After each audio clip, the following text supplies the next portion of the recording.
Olá, você que me assiste, Deus te abençoe no nome de Jesus, te dê graça e paz nesse dia sempre. Vamos orar? E eu quero deixar para você o título da mensagem de hoje, que é um título muito interessante. E a pergunta é: vestir-me-ei como vestem as realezas? Vestir-me-ei como vestem as realezas? Vamos orar? Deus te abençoe e te dê graça nesse dia. Então oremos junto.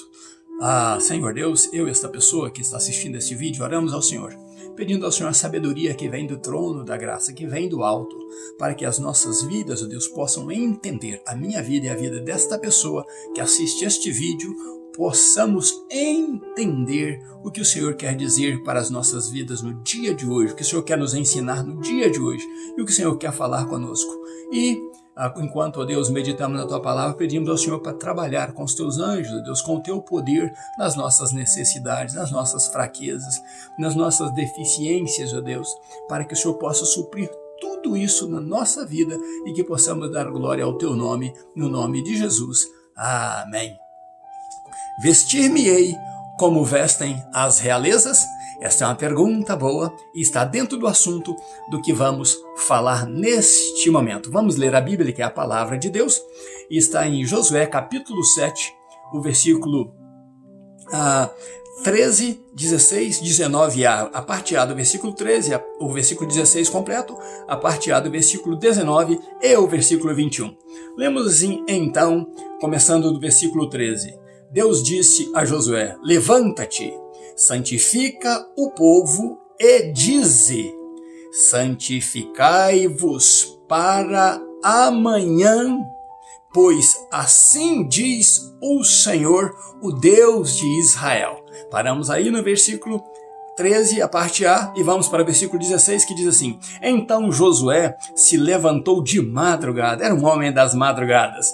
Então Josué se levantou de madrugada e fez chegar a Israel segundo as tribos, e foi tomada a sorte sobre a tribo de Judá. A parte A do versículo 19 diz assim: Josué então disse a Acã: filho meu, peço-te, dá glória a Deus, Senhor de Israel, e faze confissão a ele. O versículo 20 diz assim: respondeu Acã a Josué: verdadeiramente pequei contra o Senhor, Deus de Israel. O versículo 21 diz: quando vi entre os despojos uma boa capa babilônica e 200 siclos de prata e uma cunha de ouro de peso de 50 siclos, cobicei-os e tomei-os. Vamos falar desse assunto hoje, o que aconteceu ali em Jericó e que redundou num problema muito sério, mais tarde trazendo derrota, como falamos ontem, ao povo de Israel. Ali seus 3.000 homens foram envergonhados, 36 morreram, contra o povo de Ai. Quero lembrar a você que Ai tinha 12.000 habitantes, pequeno, porque a Josué tinha disponível para ele 40.000 homens de guerra, só homens de guerra 40.000. Então essa cidade, comparada aos homens que Josué tinha à disposição para guerrear, era muito pequena, dava quase um terço, ou menos de um terço, da quantidade de guerreiros de Israel.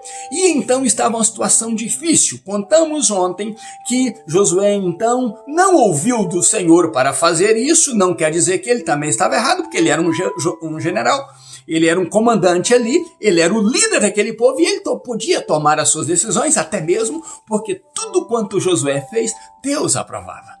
Então aqueles homens voltam envergonhados e Josué então questiona a Deus o porquê. E Deus fala então com ele: por que você está prostrado? Josué estava prostrado porque ele queria uma resposta de Deus. E Deus então agiu e Deus deu esta ordem para ele: levanta-te, você vai dizer isto aos filhos de Israel, mas deixa eu te dizer, existe um pecado de coisas condenadas no meio de vocês. E com estas coisas condenadas, vocês jamais resistirão aos inimigos, vocês serão derrotados, porque tendo o pecado eu não poderei habitar no meio de vocês, eu não poderei estar no meio de vocês, eu não poderei guerrear com vocês. Então, precisa-se tirar este pecado do meio de vocês, e então vocês serão vitoriosos novamente. A vitória voltará tirando o pecado de coisas condenadas que estão no vosso meio. Então Josué animou-se, porque Deus disse a ele: você vai levantar, vai reunir todo Israel e vai dizer isto a eles, o que vai acontecer. E, dizendo isso, eu então agirei. E Josué então levanta e diz realmente a Israel o que Deus disse. Ele passa para o povo o que Deus disse. Há um pecado aqui. Existem coisas aqui pecaminosas, mas Deus quer que vocês santifiquem hoje para que estejam prontos amanhã, e Deus irá manifestar no nosso meio. A sorte será passada de tribo a tribo, e esta sorte era na veste sacerdotal. Existiam duas pedras chamadas Urim e Tumim, e nessas duas pedras ali era definido como Deus trabalharia no meio do povo, porque estava no peitoral do sumo sacerdote. O que acontece é o seguinte, Deus disse então a Josué para dizer ao povo, e ele disse: amanhã vocês se apresentarão santificados diante do Senhor, e o Senhor passará a sorte de tribo a tribo. Depois que definir qual tribo a sorte caiu, então passará de casa, de família a família, e então nessa família chegará a casa, e da casa chegará de homem a homem, até que seja sabido quem é que cometeu este erro, porque existe um problema sério aqui. Foi envergonhado todo Israel. Então todo Israel está manchado e precisamos tirar o pecado de Israel. Só que o homem que for encontrado este pecado será queimado, será apedrejado, e ele pagará pelo pecado, pela vergonha que trouxe a Israel, por essa mancha que trouxe a Israel, ao povo de Israel, à nossa tenda, ao nosso arraial. E então, possivelmente, Josué, dizendo isso, despede o povo, e o povo então vai cada um para suas casas, para suas tendas. E o dia seguinte era o dia de reunir, e reunindo e passando então a sorte de tribo em tribo, caiu na tribo de Judá, que veio passando de casa em casa, caiu na casa de Acã. E o homem encontrado foi Acã. O homem que tinha errado, que tinha trazido esta mancha tão grande para Israel, responsável agora por 36 homens terem morrido, pelo exército ter sido ter que fugir, virar as costas, coisa vergonhosa para os inimigos. E o que acontece então, que agora toda a culpa da vergonha, do choro de Israel, do sofrimento de Israel, estava sobre este homem. Mas Josué fala com ele como um pai fala com o filho. Josué então fala: filho meu, faz o seguinte, dá glória a Deus, o Senhor de Israel. O que Josué está dizendo a Acã? Meu filho, aproveita este momento para glorificar o nome de Deus, do Deus de Israel, e dizer que ele está correto. Confessa o teu pecado. Acã então, alguns estudiosos dizem que Acã não sabia qual era a sentença, mas a Bíblia diz que Josué disse a todos qual era a sentença. Então Acã sabia qual era a sentença. Mas Acã então confessa o seguinte: olha, estando eu ali em Jericó, quando eu entrei e vi os despojos. Primeiro ele viu.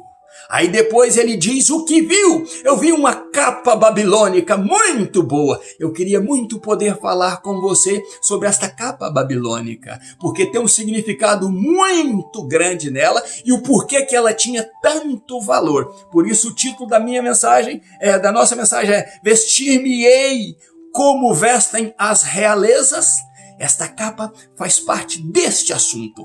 Mas eu não tenho tempo para falar desta capa, então vamos falar do que ele viu. Ele disse, e quando eu vi esta capa, ou a capa, uma capa babilônica de muito valor, e vi 200 ciclos de prata, e vi 50 ciclos de ouro. Para nossa tradução, e alguns estudiosos dizem que aquela capa ela era toda feita em linho de ouro, mas isso são coisas dos estudiosos que disseram que esta capa seria assim, e eu acredito até que fosse, por ser tão valiosa, né? Ela era uma relíquia, ela era algo muito especial. E estas 200 ciclos de prata, que na nossa linguagem pesaria 2,4 kg de prata. E ele também encontrou 50 ciclos de ouro, uma barra de ouro, uma cunha ou uma barra que pesava 50 ciclos, que dava 600 gramas. Quando dava 600 gramas de ouro, ele então disse, aí eu os cobicei e os tomei. O que aconteceu com Acã foi exatamente, ele viu, ele teve a oportunidade, pela posição que ele estava ali em volta das muralhas de Jericó. Quando caíram, ele adentra-se então em Jericó, e o que ele vê ali, possivelmente, a casa do rei ou a casa de um milionário. A Bíblia não explica isso, de um muito rico de lá. Tinha que ser uma pessoa muito rica para ter esses guardados lá. Mas como Jericó tinha pessoas comerciantes, bem grandes comerciantes e que mexiam ali em muitas riquezas, possivelmente não era simplesmente a casa do rei, mas era a casa de alguém que tinha coisas muito valiosas. Muito rico era essa pessoa. E então, Acã, na sua oportunidade, ele diz, aí eu vi, e vendo essas riquezas, eu as cobicei. E cobiçando, eu as tomei para mim.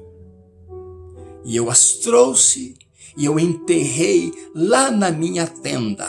Vocês vão encontrar lá enterrado a capa, a prata e o ouro. Que coisa triste aconteceu com Acã. Acã, um homem que tinha os seus cuidados, né? A sua vida cuidada por Deus, tinha os seus bens, tinha animais, tinha sua família, estava ali entrando para herdar a terra, da terra prometida, terra que Deus prometera a Israel, e que teria muitas outras vitórias pela frente. Na primeira oportunidade que ele teve de pegar tudo isso e antes de cobiçar, dar glória a Deus, não deu glória a Deus. Ele cobiçou e então ele quis para si, ele tomou para si. A cobiça o cegou, e como cegou o seu entendimento, ele se esqueceu dos mandamentos de Deus, da ordem que Josué havia dado. O ouro e a prata, os vasos de cobre e de ferro, estes serão destinados ao Senhor Deus, para sua casa, determinados para Deus, separados para Deus. Tão somente Deus pediu a eles que ganhassem, né, aquela batalha ali junto com ele, e Deus iria abençoá-los. Mas entre eles houve um que deixou a cobiça tomar conta dele, porque ele viu algo de muito valor para ele. E essas coisas, a prata e o ouro, que pertenciam a Deus, ele quis tomar para si. Qual o risco das nossas vidas de ficarmos olhando para posições ou para coisas que não pertencem a nós, coisas que já foram definidas para outra pessoa ou para Deus?